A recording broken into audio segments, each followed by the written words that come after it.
Ladies and gentlemen, welcome back to my channel. This time we are playing Satisfactory.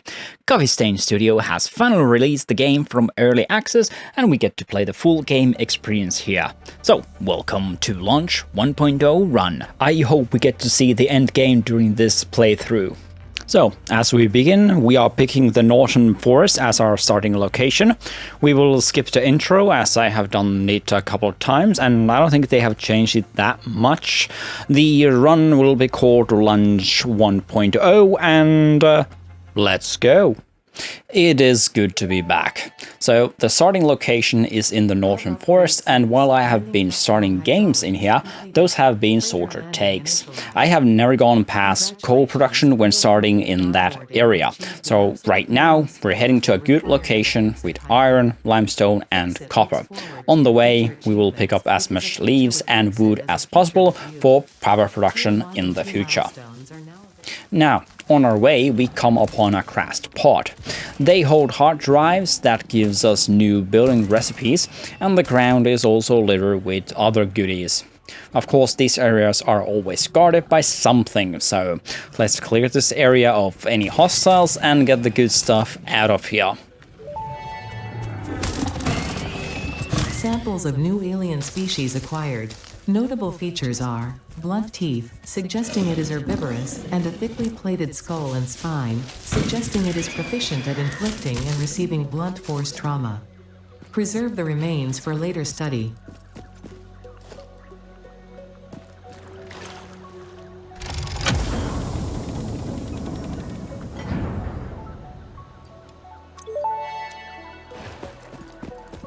Damaged hard drive successfully acquired.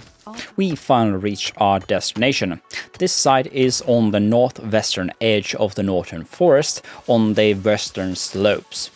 It has 4 iron nodes, 1 limestone node and another one right on the other side of the western side hill. There is also 1 copper node close by and another one a little further to the east. So this is a pretty good starting location. Not a huge amount of space here, but it will do for our starting factory. Coal is rather close by to the west, and there should be some oil to the north in the Spire coast. Now we just need to clear this area from monsters and all vegetation. I will have the hub built on the southern side of this small valley. This will give me some room to build the factory buildings on the north side. We are not building anything fancy here, a miner to a resource node, and that is connected to a smelter, or in the case of limestone, directly to a constructor, and from a constructor we store the produced items to a storage building. No need to do extra organization work here, as we will redo everything here once or twice at least, once we get foundations, and thus the first thing we are going to do in the milestones is going to be foundations. After that we can start terraforming the planet with concrete. Now, one thing that you should do as soon as possible, and what I actually failed to do, is you have a setup for turning at least leaves into biomass. So a simple storage, constructor and a storage setup should be done as soon as possible. It is more economical to burn biomass instead of leaves or wood. Eventually and rather quickly the biomass will be converted to solid biofuel once you get the tech.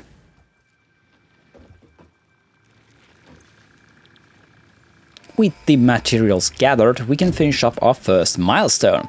This gives us the basic foundation elements, and we can start building the floors to our first factory. This also means that we can build a more organized factory floor plan. As we finish up the second milestone, logistics, we can start splitting and merging conveyor belts. This highly advances the complexity of what we can do with our factory. This is only the beginning on this road. Smart splitters are the thing we really need to be able to fully automate the conveyor belts. Obstacle clearing gives us the chainsaw and solid biofuel tech. So now we can upgrade our biomass burners to use a more efficient fuel source. And we can start taking down the pesky nature on this planet. Well, not everything. For that, we need the Noblest tech. I gotta say, I love the AI that is helping you and constantly giving you advice or help. and other pieces of information about the world and the company that you are working for. And with the chainsaw in hands, no tree shall be safe from me. So in other words, getting solid biofuel to fuel my biomass burners is no longer a huge chore. The field research opens up the MAM research terminal, and it also makes the map available. Also, I gotta say, I just love the core values of Fix-It here. With local resources to research and develop new technologies. Potential technologies include exploration tools, weapons, and factory buildings. These are essential for maximizing your Pioneer efficiency and alignment with Fix-It's core pillars: construct, automate, explore, and exploit. To advance Fix-It's mission, all notable phenomena, resources, technology, or other influence should be investigated regardless of any perceived danger, as stated in the Pioneer contract. Here is a later view of the map showing the current location of where I am and where the starting factory is built.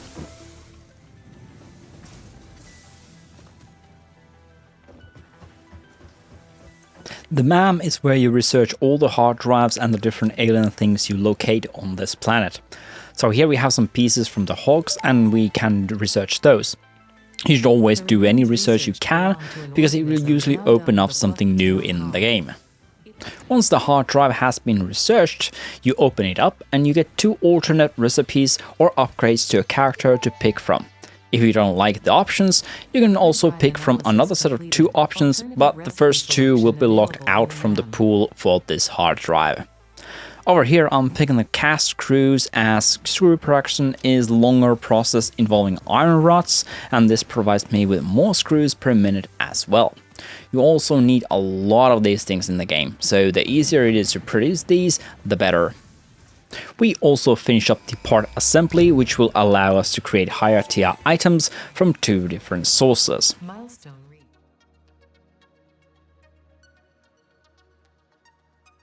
Let's have a look at the factory floor at this point. In the middle I have an assembler doing reinforced iron plates. In the back we have a miner feeding smelters that then move the iron to structures, building screws and iron rods. These are then used to build rotors in an assembler. The back area also has the biomass burners that gives us all the power we need, and the buildings that create the solid biofuel. In the front we have one lonely assembler connected to 2 storage buildings. Those will have the rotors and the reinforced iron plates, giving us automated plates eventually. Our first item when it comes to finishing the game. The rest of the factory floor creates iron plates, rods and screws for later use.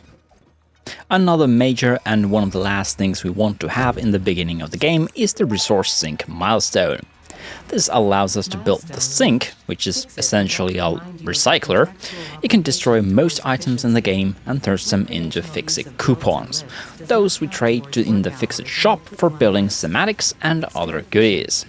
I'm mostly interested in the architectural section, as that will allow us to build different buildings to make our factory look more realistic.